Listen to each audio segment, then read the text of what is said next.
bem-vindos a mais uma edição do Conexão Sobrac, edição especial de cobertura do Congresso Sobrac 2024. Eu sou Thaís Nascimento, coordenadora de defesa profissional da Sobrac, e junto com meu colega Eduardo Palmegiani, eletrofisiologista e coordenador de informática da Sobrac, teremos o prazer de apresentar este episódio, trazendo as principais novidades desse evento tão relevante. Bom dia a todos, bom dia Thaís. Vamos começar mais um episódio do VitorCast, então vou começar apresentando nossos convidados. O dia hoje vai ser o Dr. Dalber Sampaio, o Dr. André Dávila, convidados internacionais aqui do nosso congresso. E vou começar fazendo uma pergunta para o Dr. André Dávila. A Pulse Field Ablation é uma tecnologia nova aqui no Brasil e que está sendo recentemente introduzida. Gostaria de saber do senhor, com a experiência internacional que o senhor já tem, qual é a perspectiva futura, como que o senhor está vendo a introdução dessa nova tecnologia no Brasil e para essa curva de aprendizado nova que estamos vivenciando, quais são os principais sinais de alerta, quais são os principais pitfalls que nós temos que nos atentar? Pelo convite, é um prazer estar aqui, Dr. Vidal. Tem algumas informações periféricas antes de eu entrar no cerne da questão que são interessantes. O Brasil realiza só 6.000 ablações de FA por ano. Os Estados Unidos, 498.000 esse ano. Alguma coisa precisa ser feita para que a gente possa oferecer à população brasileira o tratamento adequado dessa doença tão comum que se tornou de fato endêmica nos últimos anos. E nesse sentido, o PFA vem ajudar, porque eu acredito que se trata de uma tecnologia nova, mas que ela tem uma eficácia e uma segurança maior do que o que a gente vinha fazendo até o momento.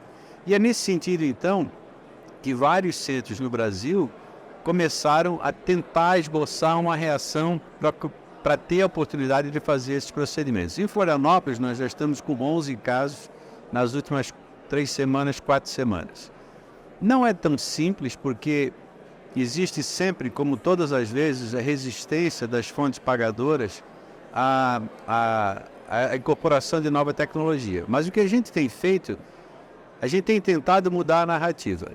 Porque até então, as fontes pagadoras querem responsabilizar os médicos por toda a tomada de decisão, inclusive as complicações. Só que hoje a gente quer mudar essa narrativa, e pelo menos em Santa Catarina. Hoje é assim.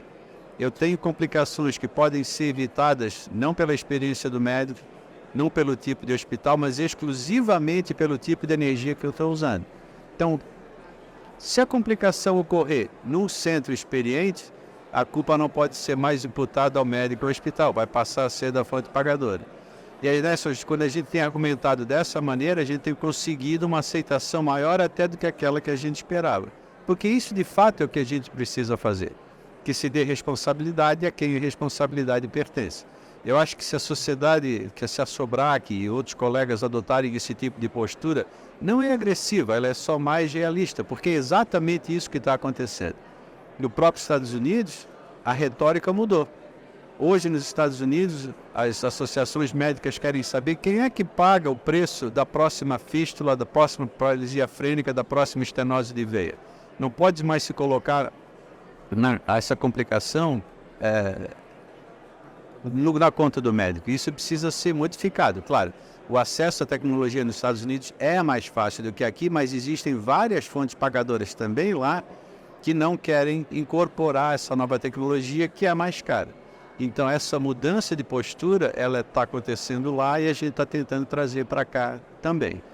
Mas é uma abordagem que eu acho que vale muito a pena, porque, de fato, o procedimento ficou mais fácil, ficou mais previsível, os pacientes têm uma recuperação mais rápida. Alguns pacientes, ao final do procedimento, inclusive, dizem: você fez alguma coisa mesmo, que eu não estou sentindo absolutamente nada, o que é um pouco diferente da radiofrequência.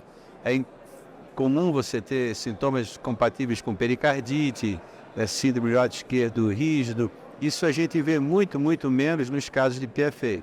Mas o interessante é que, apesar disso tudo acontecer dessa maneira, a impressão inicial que todo mundo está tendo é de que o segmento clínico mostra um resultado bastante favorável, se não idêntico, superior àquele resultado que grupos já com muita experiência em radiofrequência vinham obtendo.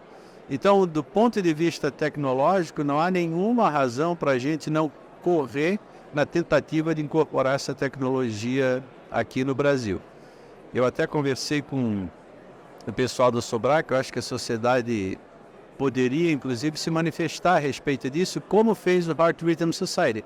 Eles enviaram uma carta explicando para o leigo, para a fonte pagadora, para todos os pares envolvidos nessa conversa, o que é PFA.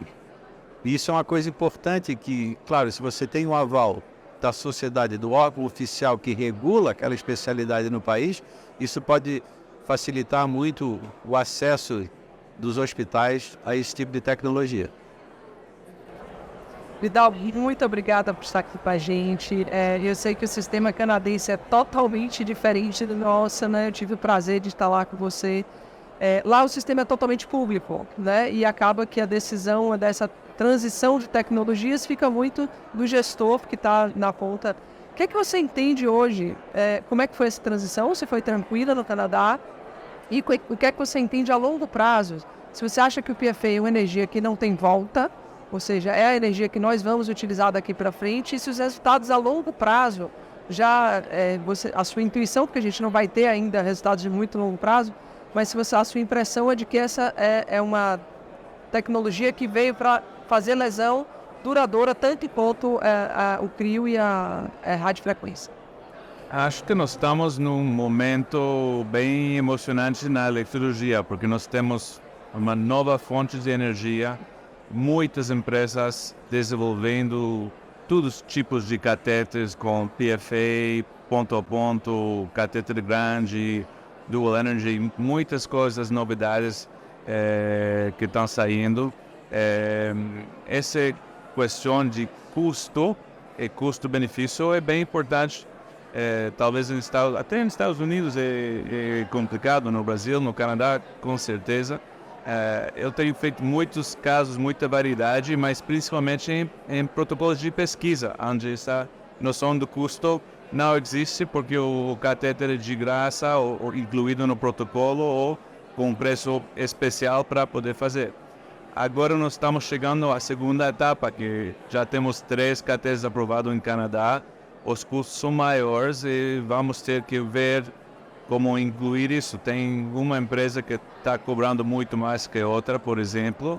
Então é talvez difícil justificar a diferença de custo se não tem diferença na eficacidade. Mas a boa notícia é que tem tantas empresas trabalhando soluções com essa nova forma de energia, que acho que vai acabando ter uma concorrência que vai equilibrar os custos.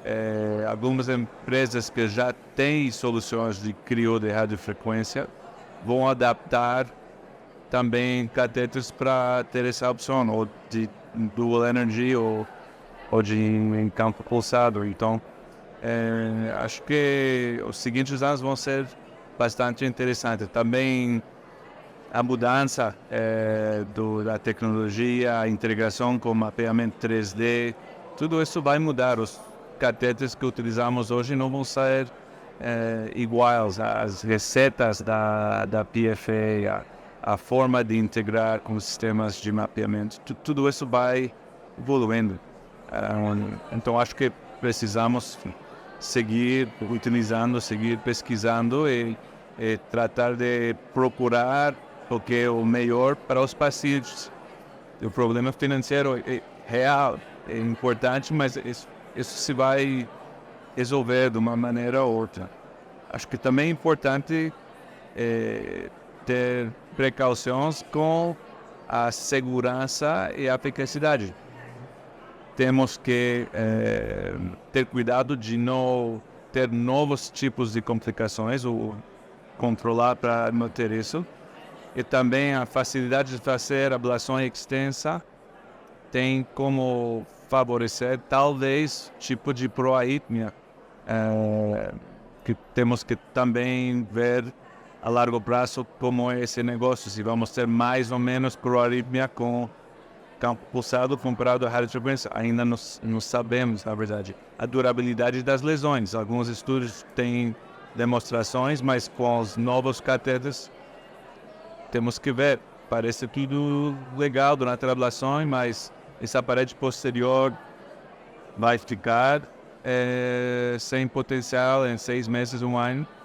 Tudo isso vai chegar, mas em geral é bem emocionante ter um tipo de tecnologia que permite fazer lesões, principalmente quando estamos na parte posterior, que essa dá uma tranquilidade acerca de lesões esofágicas, que não só estamos pensando em fístula, que isso é o pior, mas pouco provável, mas os pacientes também têm sintomas gastrointestinais, você vê 30%, se você pergunta aos pacientes, muitos têm esses sintomas, que recupera, mas se pode evitar, é melhor. Não, eu só queria fazer um comentário que veja só como é interessante a perspectiva de quem está trazendo a tecnologia para a América Latina. Os países onde o PFA começa na América Latina são o Chile e a Colômbia, porque tem uma regulamentação mais amistosa. O Brasil, e de uma maneira surpreendente, Curaçao.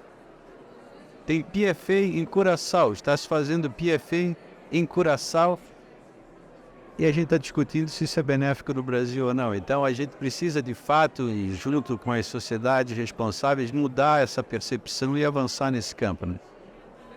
Eu queria agradecer a todos os colegas por essa apresentação e convidar a todos para o nosso próximo episódio do Conexão Sobrac. Muito obrigado.